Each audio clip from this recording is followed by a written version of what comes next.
PT Dot Bina Vista. Berdiri sejak tahun 2005, PT Dot Bina Vista adalah sebuah perusahaan galangan kapal yang melayani pekerjaan pembangunan kapal ship building dan perbaikan kapal ship repair.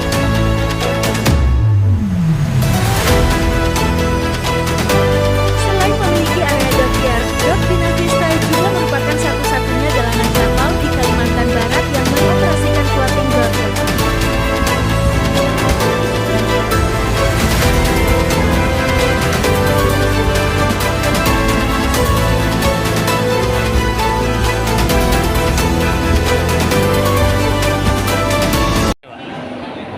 Bidang apa Pak dalam bergerak PT Dok Bina Vista? Repair. Nah, kami Oke. spesialis di floating dock sama dock survey. Ya. Nah, biasa kami banyak mengerjakan takbot tongkang, kapal tanker, dan juga kami banyak mengerjakan kapal-kapal harbor tank. Ini pabriknya ada di mana tempatnya? Kami di Pontianak, Pak. Kalimantan Barat. Pontianak, kantor pusatnya Pak ya? Kami Pontianak, Kalimantan Barat. Apa? Kami sudah ada di sini sejak 2005. 2005 Jakarta udah ada Pak ya? Untuk Atau perwakilan Jakarta udah ada?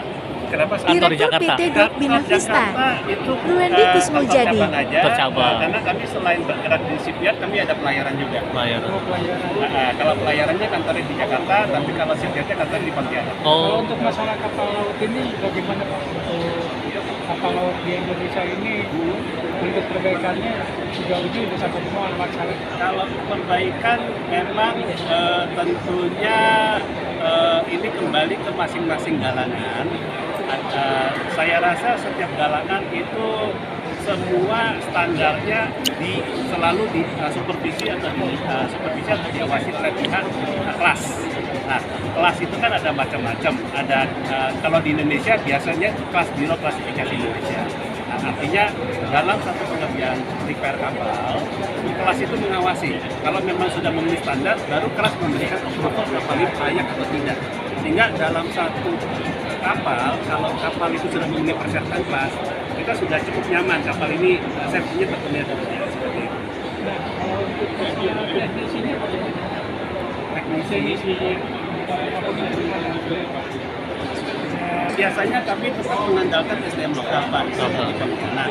Karena kan gimana pun juga kalau kami bawa dari Jawa kan pasti jauh ya Pak ya, dan biaya pakai besar. Dan sebisa mungkin kami gunakan SDM lokal.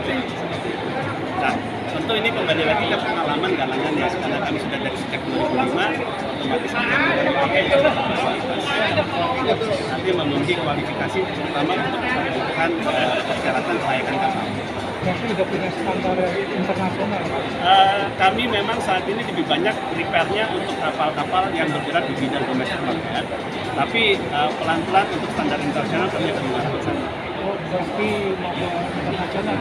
Ya pasti Pak, ke depan. Kan kalau kita tahu kan ini kapal yang tenggelam juga memakai kapal ini di mana untuk mengawasi kapal-kapal yang rusak ini untuk mengetahui dia rusak atau gimana. Kapal rusak atau tidak itu kan tentu pertama satu kalau dia rusaknya di atas air kan itu bisa kelihatan dari kasat mata ya Pak ya. Tapi kalau rusaknya di bawah air, memang kapal itu harus dibawa ke dock, harus dibawa naik ke atas air. iya. Nah, jadi kalau kapal sudah naik di atas air, baru kita bisa secara seksama melihat kondisi kapal ini seperti apa.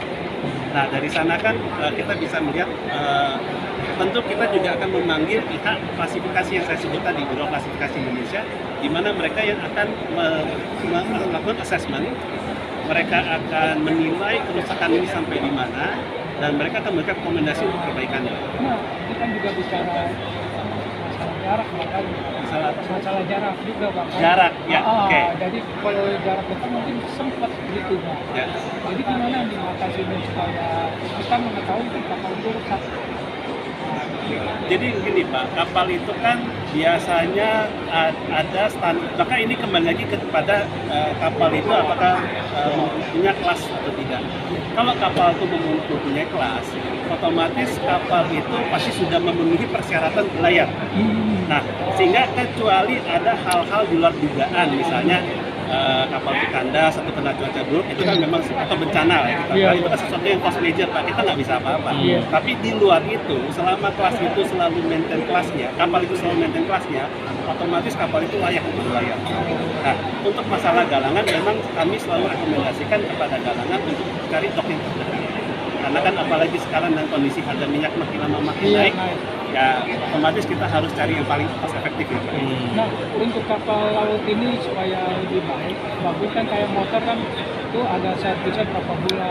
Nah, berapa bulan. jadi kalau kapal sudah punya klasifikasi BKI, itu pada umumnya dia setiap 30 bulan harus docking. 30 Dan bulan. tiap 23 bulan harus docking, tapi biasanya setiap tahun ada annual survey. Nah, dari pihak BKI itulah yang nanti datang ke kapal, melakukan survei kepada kapal yang disurvei itu, dan dilihat kalau kondisi masih layak tentu lanjut. Tapi kalau kondisi ini ada hal-hal yang perlu diperbaiki, mereka akan membuat rekomendasi. Itu agak perbaikan tuh berapa kalau untuk servis, Pak? Sangat tergantung kondisi tugboat atau sangat tergantung kondisi kapal, sangat tergantung daripada kondisi lokasinya juga. Karena kan kalau di Jawa dengan di luar Jawa kan pasti harga kan berbeda. Beda. Dan kondisi kapalnya besar kecil juga berbeda. Nah, bisa dikasih